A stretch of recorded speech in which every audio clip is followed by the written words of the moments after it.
Welcome back, everybody, to Pop Culture Conspiracy. I'm your host, T. How are we all doing today?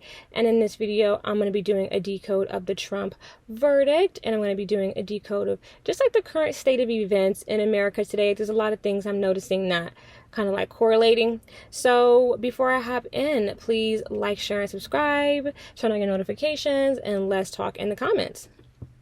So let's just start off with the games that are being played. We know that we are in a game of Freemasonic chess, and there's also an Illuminati card game being played. And I think with Trump, they are playing the charismatic leader card, and they're playing the enough is enough card from the game of Illuminati. And let's see what those cards say. I'm flipping through slides right now. Okay, enough is enough. At any time, at any place, our snipers can drop you. Have a nice day. And then there's a charismatic leader card, and I have photos of here of like Trump emulating these cards, and that kind of goes to show you, like, again, this stuff really is a scripted play. Shout out to Unplug 'em, who calls it hermetic theater, because that is what's going on here. Hermetic meaning coming from Hermes Trismegistus, or like the god of Hermes, sometimes called Thoth, just basically the god of like writing and communication, creativity, all of that. Let's talk about Hermes, the Joker, and all of that right now. So Trump is a Gemini. Hermes resides in Gemini in the spring, and it resides in Virgo in the fall. Virgo is kind of like a service sign, and then Gemini is a social sign, heavy on that charismatic leader. And when we talk about Virgo, I think of Beyonce, and I'm going to tie that in, right, a little bit later, but just ride with me right now. Hermes, also known as the Joker, I'm going to get where I get that from, but Hermes is the god of trade, thieves, travelers, sports, athletes, and border crossings. Hermes delivered messages from Mount Olympus to mortals through their dreams and guided souls to the underworld. And then they say Gemini, the Gemini zodiac, which we are in Gemini season right now. And again, Trump is a Gemini, and then like all this stuff is popping off. So again, like these people use astrology and astronomy to coordinate what they do. Gemini zodiac is associated with the archetype of the muse, and then the characteristics of Gemini, it's an air sign. Those characteristics are associated closely with Mercury, which is again a planet. So like it's an energetic body. Mercury, again also known as Hermes, is a major god in Roman religion. And again, they're associated with Hermes and Mercury are associated with creativity and communication. The creativity aspect I attribute to Beyonce, who is again like a Virgo, and Beyonce actually happens to have a song called 7-Eleven.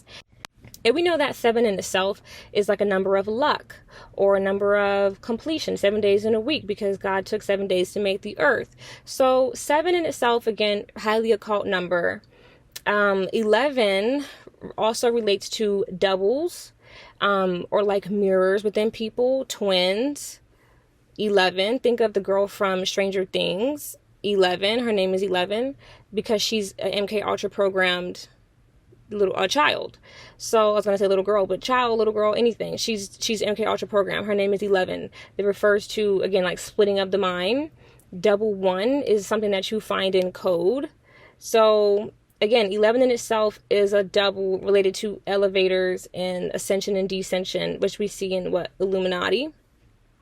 So the game itself is 7-Eleven and doubles. Here's how it's played. In the drinking game 7-Eleven, a drink is placed in the middle of a table, and the first player throws a pair of dice. If that person rolls a 7-Eleven or a double, like 2 5s or 2 2s, then they get to choose a player to drink. If they don't roll one of the above combinations, they pass a dice to the left. Once a player rolls one of the lucky combos, they choose a drinker. The drinker must finish the drink in the middle of the table before another rolls a 7-Eleven or a double. Obviously, play this game responsibly. So again, Beyonce releasing the song a few years ago was just giving predictive programming energy, and now everywhere you go, she's on a horse. Again, 4 horsemen, apocalypse, horror of Babylon energy. She's playing her role within the Matrix. She's also being seen in a lot of black and white colors and a lot of like chrome. Again, the black and white Freemasonic chess, her and Jay-Z are boule. And the chrome is referring to a drug that is highly used in the industry. I'm going to tie that back into fashion again later. Just roll with me. So Beyonce and Trump are two big players or two big actors on the world stage. They have this Mercury or Hermes energy or spirit over them, again being Gemini and Virgo, and again they're major players. So the Illuminati right now is just using them to program the public with certain messages, and there's a dual side to this energy, right? So let's talk about Hermes being related to the Joker. It's a dual-sided energy. Laugh now, cry later. Drake has a song called Laugh Now, Cry Later. Think about that. And when we see this theme in theater, you know, we see the double mask, the smiley mask, which is like this trickster energy. He has a grin. And then like this sorrow mask, the cry later, like, you know, he's frowning. So laugh now, cry later, a dual-sided energy. Hermes related to the Joker, trickster energy. We see the brand Hermes having a Joker bracelet. And then we have Maxi Zeus from the Marvel, I think, universe, identifying Hermes as the jester of the gods and likened Joker to him. So we see those themes also in the movie Dark Knight. Again, shout out to Unplug Him. He's the one who really like kind of unveiled Trump's role in the Matrix to me, because I've always known like Trump is a character, but I'm like, I don't really know how they're playing this character. He's like a wild card. What? Wild card, Joker card, trickster card. Like you never know what you're going to get. He's very unpredictable, but he's also the charismatic leader, very social, anti-hero energy, kind of like the Joker from Dark Knight. So let's just think of that when we think of Trump. Now, let me also take this to some more gematria. On the Julian calendar, May 30th, the day that all of this tea comes out with this verdict, was the 151st day of the year. 151 is associated with God's decoder and the Bible. The Bible's, again, a great book, but definitely has been affected by Freemasonry. Gods referred to as, also known as fallen angels, because there's only like one real God, and then decoder, people who are like breaking this stuff down, conspiracy theorists. And then 151 is also associated with Dogon tribe of Mali, people who were visited and contacted by reptilians. And they're kind of like where you see the start of this reptilian stuff. Dogon is no gods backwards. So just understand that. And then we have 117, which is how many days from July 11th to November 5th, which is again 7-11 backwards, right? 117 equals debate and MAGA, MAGA, MAGA, make America great again. And then 7-11 itself is associated with I am the Trump card. So again, we are in a game. They're playing a game and they're pulling, like people say, I'm gonna pull your card, game, play with you, play a game with you. Now I'm going to tie this in with just the modern times of America. From the East Coast to the West Coast, there are migrants everywhere, poverty everywhere, homelessness everywhere, drug use everywhere. There's, again, people looting on both coasts, from California to New York. Those are the main places that are just being destroyed by the powers that be. Again, strategically. There are laws that have been passed that have made stealing even easier. There are laws that have been passed that have made illegal immigration even easier. Mainly, again, to put Americans out of work, to ruin the economy, to drive people further into poverty, to replace their labor, drive wages down, and completely disintegrate the standard of living that is, or that was, America. Which points me to The Hunger Games and The Purge, because these are two dystopian movies that, again, talk about America in the future, where America's in a state to where it's divided among itself, and there's crime everywhere, and people are hungry. And those, of course, are predictive programming films that are pushing dystopian agendas, but America's feeling really dystopian right now. I mean, it just is. Again, everything is super expensive and quality is super low and morale is super low. Like, it is giving very dystopian pre-apocalyptic society, which of course is by design. Now, I also think about the World War III situation, right? Because I think that that's what's really going on here. Everything with Trump, Biden, Ukraine, Russia, the economy.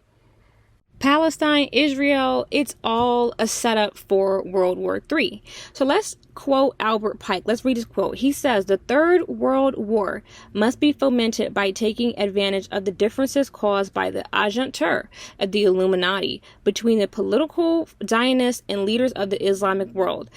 The war must be conducted in such a way that Islam and political Zionism mutually destroy each other." So when Israel they attacked Palestine, that was pretty much the kickoff of World War III.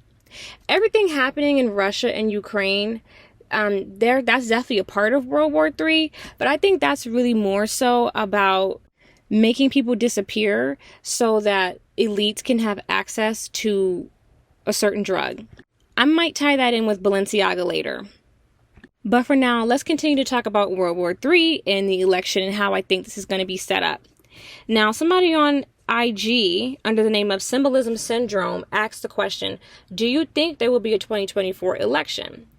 To which someone replied, "I think they are going to move forward with it. Trump will be allowed to run, and then right before the election, they will eliminate his character from the play in some dramatic manner, maybe an assassination, to try and spark their civil war they've been predicted programming to happen."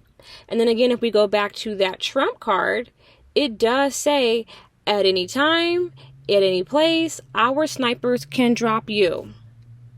Have a nice day." So I think that, they're not above it. They might eliminate Trump. I always thought that they were going to allow him to get back in office, but then they were going to have him send troops to Ukraine or something. They'll probably send troops somewhere to continue to fight in with this war that's going on, whether to Israel or whether to, again, Ukraine or, God forbid, China. But I always thought they'll probably just make him send soldiers to war because that'll upset people, and then they'll be like, mad at Trump again, and that'll be like, again, their laugh now, cry later play. But it is interesting, they'll take that they were going to have an election, but then they'll assassinate him because they need to do something crazy. They need to do something completely ridiculous to get people to uprise. The January 6th situation, I do believe a lot of it was staged. But I do also believe that there were people who really were, of course, like pissed, rioting, rallying for Trump because they felt like Trump was cheated. I agree with them. But I know that, again, a play is being ran here with Trump, with World War III. It would be very interesting if they did eliminate his character. They have to do something to, energy harvest people. And Trump is the kind of person that could get people to uprise. If they murked him, people would, his followers would be like, we're gonna fucking, avenge him. So he's a really great character to play. Now, let me tie some of this stuff in again with dystopian America. America is changing. AI is here. People are going homeless. People are going hungry. The economy is in shambles. And even if Trump gets back in office, it's going to take some time to get things into a better place. But if they're going to even allow him to do that. But let's talk about, again, Russia, Ukraine. Dinma from Balenciaga is Eastern European. I know that they were working with Kim and Kanye. Again, Kanye met with Trump. Kim Kardashian met with Trump to what? Push agendas. These are influencers. These are celebrities. They're meeting to push agendas. I know that a big agenda that they're all pushing again is fashion and programming through fashion. A lot of the fashion that's associated with the Yeezy brand and Balenciaga pushes war and military themes. So the powers that be definitely do want America eventually to probably deploy troops to go back out to war, or for a war to happen here in America to where people are fighting among each other. There is a silent war kind of going on again with Americans versus the migrants. And if that situation continues to get more tense, it will get physical. So the clothes from the brands, again, the clothes from Vetements, the clothes from Balenciaga, the clothes from Yeezy are all giving Hunger Games vibes. It's all giving poverty vibes. It's all giving, fight to the death for a burger, fight to the death for a ham sandwich because you're so hungry and you've been sleeping in a stable, or you've been sleeping in a ditch, or you've been sleeping, you know, underground because you're poor, sleeping in a tent, sleeping at the park. Your clothes are dirty. You look dirty. You look, again, poor and impoverished because you are. Because your country is disenfranchised and exploited of all these resources and has fallen from grace. The fall of Babylon. The American dollar is weak as hell. Again, everything is high. Inflation is high. People feel hopeless. People are angry. People are hungry. Setting the stage for Purge vibes. Setting the stage for Hunger Games vibes. Apocalypse vibes. Babylonian fall. Revelations. That's what it's giving. Again, programming through fashion. That's just what I'm noticing here. Skims is giving like beta sex kitten vibes. Like pushing that agenda. So let's talk, you guys. What do you think? What do you think is going to happen in the future? Future of America. Future of, future of the election. I don't know what's going to happen with Trump. He's a wild card. He's a joker. So anything could happen. I don't put an assassination past them. And at this point, I'm kind of expecting one, because I kind of agree. They do want a whole war to pop off. And that would be a really great play to get people to want to do something. So let's talk in the comments, you guys. Bye.